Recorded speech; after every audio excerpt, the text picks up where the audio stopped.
Hey, this is Tyler with Analytive, and today we are going to talk about Bitcoin, blockchain, and its impact on marketing. Welcome to the Analytive Podcast.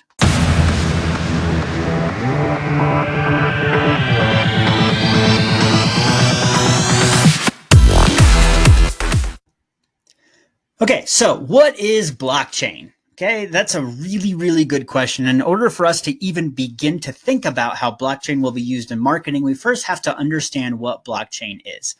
In order to do this, I'm actually going to use Bitcoin as an example. So blockchain is the underlying technology behind Bitcoin, right? And blockchain can power a lot of other things, not just cryptocurrencies. But let's talk a little bit about how blockchain works in relation to a cryptocurrency like Bitcoin. So before we do that, though, let's talk about the idea of a ledger. So if you've ever worked in finance, you've heard of a ledger.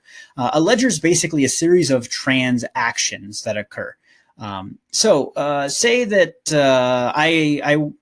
I'm going to give you, right? So it's you and me, and we have a transaction. So I go to the bank and I take $100 bill and I give it to the banker, right? And so she then, in her ledger, right, in the record, she says that I now have $100 in my bank account.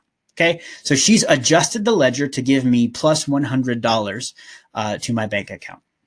Okay, then let's say you come along and I write you a check for $30. Okay, so $30 comes from my account and goes to your account.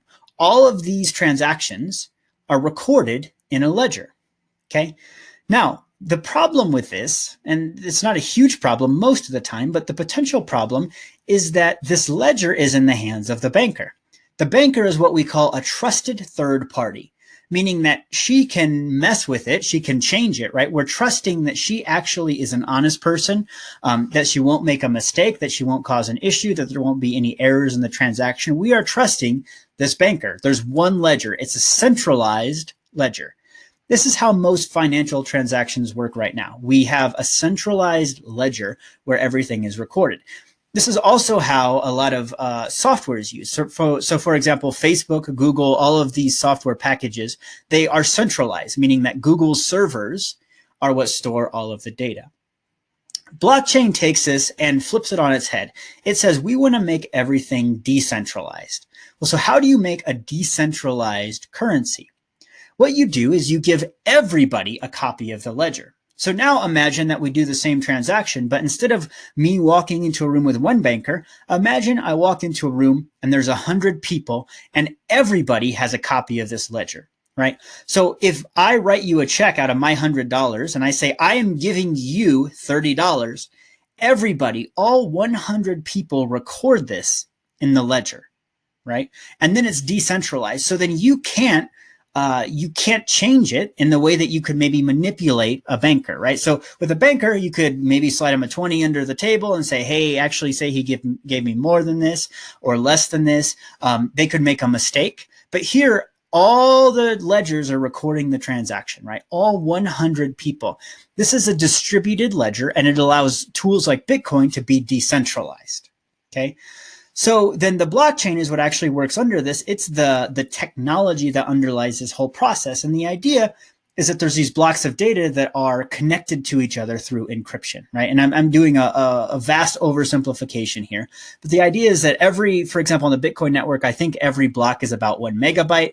And then what happens is at the beginning and end of each block, there's a hash, right? A key, and these keys have to match. Okay. Again, it's a little technical, and I'm very much simplifying it. But the idea is that if you change any point in the history of the block, right, you will break the chain, and we'll know that it's not a real transaction. But the way that we ensure no funny business, if you will, the way we ensure decentralization is that everybody, right, everybody on the network has a copy of the ledger. If you're running a node, or you're running a mining machine in Bitcoin, you have a copy of the ledger. You have basically the history of every single transaction that's ever happened with Bitcoin, okay? That's the idea of Bitcoin, and specifically of blockchain, right? The idea that it's decentralized, that there's no one central trusted third party that can manipulate anything, right? Not the government. Now, this makes a ton of sense in the currency world, right? When you maybe don't trust the government, or you have countries like Venezuela right now that's just going through a lot of issues with their currency, massive inflation. If you don't trust the government, this decentralization makes a ton of sense. Okay. Now, so what are some of the pros and cons of this, though? Because there are pros and there are cons, right? So if you have a decentralized network, so if you're building something on the blockchain, what are the pros? Well, one is if you're building something like an ad network on top of this, the users could actually get full control of their data, right? Individual users, you and I, could potentially have full control of our data, that our data travels with us, and advertisers would effectively need our permission to advertise to us. That's really powerful. The other thing useful about blockchain is it's basically almost impossible to censor it, right? You have to get at least 51% of the computing power in order to do any censoring. So it's very censorship resistant, okay? You could also do what are called micropayments. So it's this idea that, like, for every time you put in an email, maybe a company pays you, 0.3 cents or something ridiculously small. And so instead of that actually going to an advertiser like a Google or a Facebook or something like that, it could actually go into your pocket. So you could actually do micropayments with it. There's also the potential for reduced advertising costs. That could be a pro or a con, depending on if you're an advertiser or depending on really who you are, right? So with Google and Facebook, they take a large cut of advertising, right? They mark it up at a premium because of supply and demand. The other pros of having a decentralized network is there's no middleman, right? There's nobody to say you can or can't do this. There's nobody to take a cut. Like, you could send the money directly to the users. It's really useful. And you can also have increased transparency because everybody has a copy of this ledger, of this transaction. You, by default, have increased transparency in the transactions, okay? Now, so what are some of the cons? And I think this is what people don't understand. When we talk about the blockchain, it's really easy to talk about all the pros and all the benefits of it, but there are actually some pretty major cons that we have to think about. I think the biggest one is that the network would have to be self-policing. So an example of this is right now, if you uploaded an ad to, say, Facebook or Google that had, for example, a pornographic image in it, they would find it, or should find it, or if not right away, very quickly, and then they can either ban your account, they remove the ad, they make it extremely difficult because they have central control. Okay, they're the trusted third party in this case. With a decentralized network, that gets really, really tough, right? We limit the ability to review and remove ads, right? What if they were, like I said, pornographic ads or ads for something else that maybe we didn't want to promote or wanted to limit? Some people see that as a good thing, right? Freedom of speech, but generally, from an advertising perspective, that's really challenging. What are some of the other cons? So you also end up spending much more time interacting with the network. With a centralized authority like Facebook or Google, it's really, they take care of a lot of the management and making sure that the system's running, making sure the system isn't down. They provide all the computing power. All you need is a laptop or a phone to log in, upload some images, upload some text, and you're good. With a decentralized network, you would typically have to run a node, and running a node can be somewhat complicated, or else you're depending on sort of the grace of others to actually run their nodes. So then the burden of management, of maintenance, and even of security can fall on you instead of on the actual provider. So there's a lot more work, right? Think of it, anytime there's a democracy, right? It's a lot of work to go vote and to make your voice heard. Same kind of deal, right? It's a lot of work to maintain the network. The community has to do it, which means it falls on you and I. So even though there's some pros, that could be a major, major con. The other thing that people don't realize is blockchain uses way more resources than a centralized network.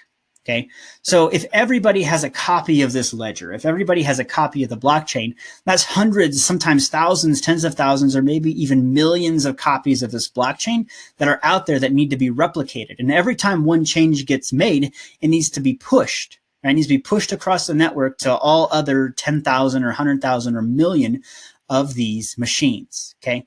So that means that we're using a lot more resources versus somewhere like a Google or a Facebook that maybe just has one server. Okay. Now, so how does this relate specifically to marketing? right? Okay, so we understand that you have a centralized network and you have a decentralized network. How does this relate to marketing?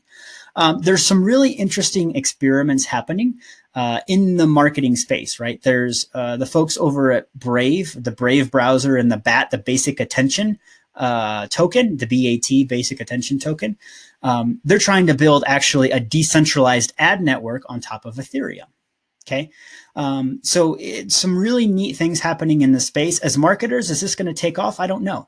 I think the question that I have more is, will a decentralized social network or will any other use really for the blockchain really get into common usage, right? Are the tools that are being developed, right, are they going to be useful to the average person? If so, then I think the blockchain makes a lot of sense. But here's kind of the gist of all of this. Some data doesn't need to be made public or decentralized or distributed.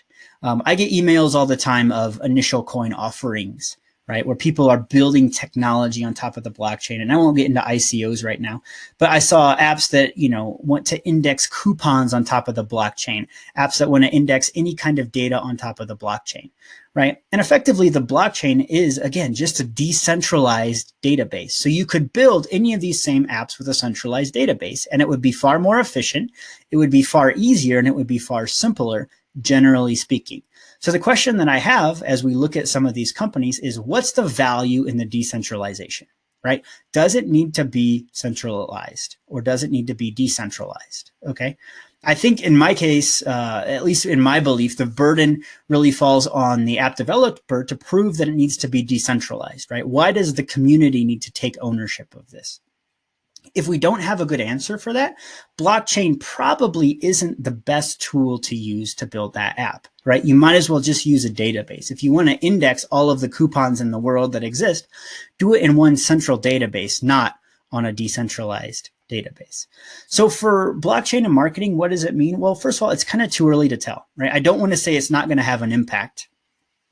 I think where it will have the biggest impact is, one, in cryptocurrency, right? And companies actually able to take either Bitcoin or Ethereum or Stellar, whichever one of these maybe breaks out as payment. I think that's going to be useful. Maybe the Brave browser and the BAT token, right? This decentralized network or even a decentralized social network, maybe that takes off. And if it does, that'll have huge implications for the marketing world. I'm not fully convinced that it will take off yet. I don't know. It's too early to tell. But I think as we look at the blockchain and we think about how to use it, the question we have to ask is, where is complete decentralization needed in marketing, right? Where do we need decentralization? If we can find a spot where we really need deep decentralization, then and only then I think is blockchain going to be extremely useful in the future. So anyway, I hope that's helpful. This is Tyler Brooks, and you're listening to the Analytive Podcast, your favorite marketing podcast, and I will talk to you soon.